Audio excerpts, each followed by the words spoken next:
Hi again, everybody. Arnold Hamilton, editor of the Oklahoma Observer at our offices in Oklahoma City, along with Richard Fricker, our longtime contributor and correspondent in Tulsa, for another weekly look at what's going on in Oklahoma politics. And Richard, I have to tell you that our Tea Party congressmen from the eastern half of the state are just the gift that keeps on giving. Oh, forever, forever. And Mrs. Bridenstine's little boy, Jimmy, who campaigned on being a commander in the United States Navy, officer and gentleman. I think he wins the award this week.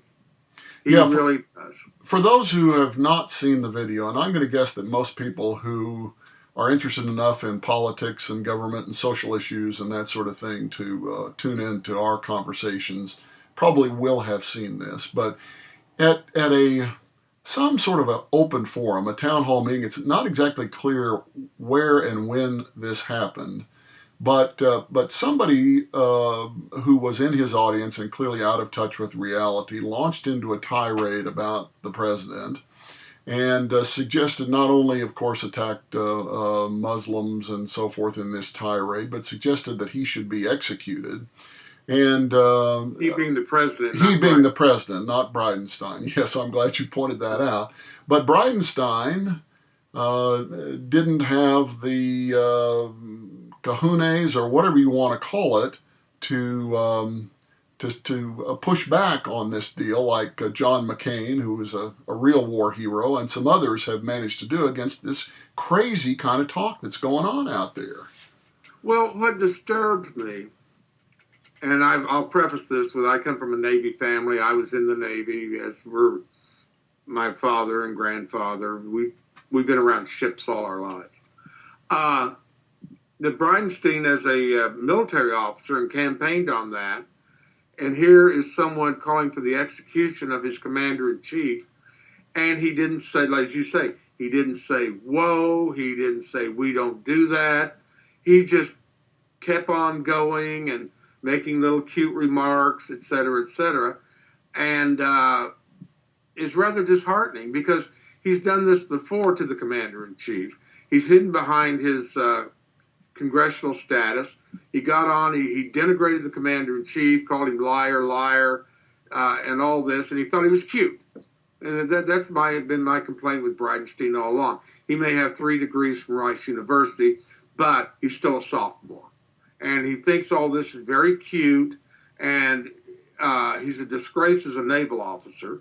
He's violating Article 94 of the Uniform Code of Military Justice, and really he should be stripped of his commission just because of these things he's done.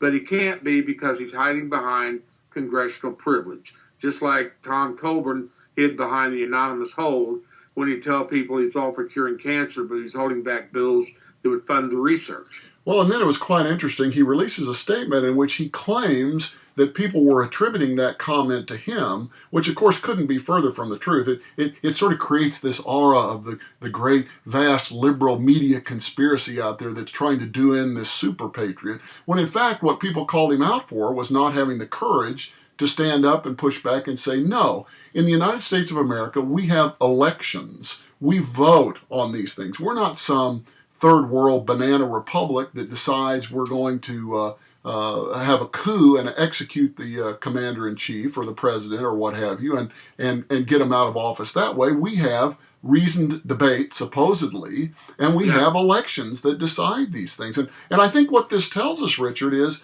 that Bridenstine, I think we see why he stepped back from a U.S. Senate bid here, because clearly this guy is not ready for prime time. And I'm going to guess, while he may be a Tea Party darling, that the Koch brothers and the Heritage Foundation and the Club for Growth people and all those wingnuts out on the far right who have a lot more dollars than sense probably were smart enough to realize that that would be throwing good money after bad, because who knows when he's going to open his mouth and insert his foot. Well, I think he got into a room with adults and did not come out well. Because there again, I often wonder, do the Koch brothers really believe this Tea Party stuff, or is it something they use just to keep these people in harness so they can have their way with things. I often think that they are not really true believers so much as they have figured out that there is one born every minute, and it's called the Tea Party. Bridenstine, this whole thing's been disgraceful. He's done nothing in Congress except blame Obama for everything. He hasn't authored any legislation to speak of. Except to try to steer money away from climate change research and put it into, the warnings, weather warning service, which we're already at the cutting edge of. The real issue, the real problem we've got for the long term is what's happening to the environment, not only in the United States, but worldwide, of course. Yeah, I mean, he's the guy who said he understands the problem with illegal immigration and the increase in prostitution because he flew drug interdiction flights. Well, as I said, I was in the Navy. I've known sailors in many navies. We run into each other. A sailor does have a propensity to be able to spot a hooker at great distance. However, from 30,000 feet, that's asking a little much, unless he's had a closer encounter with such a soiled dove and just hasn't bothered to mention it.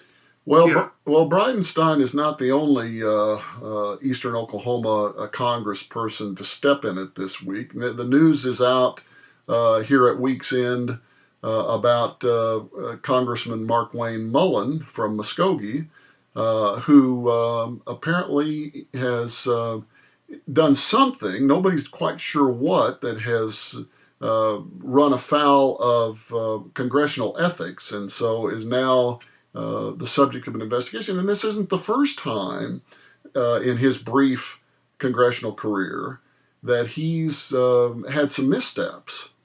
No, it's not. And I guess the two things that stand out about the District 2 congressman is while he was campaigning, it was brought out that his plumbing company, you see the trucks all over northeastern Oklahoma, actually you see them here in central Oklahoma too. Yeah, and had considerable government contracts, the same government that he was wanting to get out of everybody's life.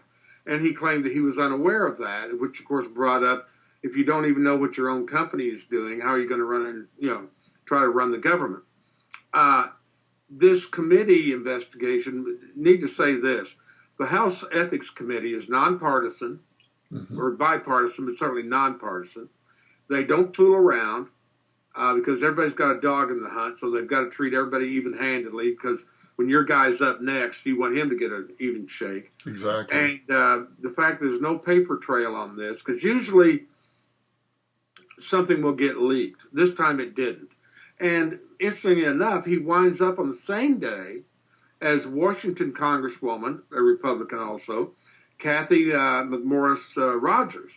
And she was the lady who delivered the Tea Party response to the State of the Union. And she's been referred over to this committee also, and they were both referred on the same day. Are they linked? I have no idea. No one has suggested they are, but no one has said they aren't. Exactly. Well, we'll have to wait and see what's going to happen on that. There have been some developments in the U.S. Senate race to replace Tom Coburn this week. Of course, T.W. Shannon, the State House Speaker, resigned as House Speaker to go full bore in the Senate race. And interestingly enough, there's a poll out that shows it's by Harper Polling that shows Shannon trailing James Langford, the congressman from Oklahoma City, from Edmond and the Oklahoma City area, the former Baptist camp director. It shows Langford with a 36-point lead over Shannon and another political newcomer who's decided to enter the race. And there's a huge margin, as you might suspect, in Oklahoma City, where Langford is fairly well known, something like a 77 percentage point difference in likely GOP primary voters between those who are supporting Langford and those who are supporting Shannon. But it's only a 3% difference in the Tulsa area, which suggests, of course, that folks in northeastern Oklahoma are not as familiar with these two people. Again, Langford from Oklahoma City and Shannon from Lawton. So that seems to perhaps create an opening for former state Senator Randy Brogdon, who, of course, announced he was going to get into the governor's race to challenge Mary Fallin from the right in the primary, but now apparently is rethinking it because, again, the far right Tea Party crowd, the Club for Growth type people, and those folks are not quite certain about either Langford or Shannon. So they may still be looking for a dog in this hunt, and we could end up with Randy Brogdon, believe it or not, in that race. And that's going to be very interesting because this is going to be, if Brogdon gets in, this will be a night of long knives from April to June, or it'll start even sooner. And many of the conservatives are going to have to make some choices that they really don't want to make. And I think a lot of Republicans are going to be forced into a marriage that they don't want to get into. And it's just going to be very interesting. In addition to, we've got a story coming out soon about the Tea Party, and they're losing sway with young women voters on campus. Losing great sway, as a matter of fact.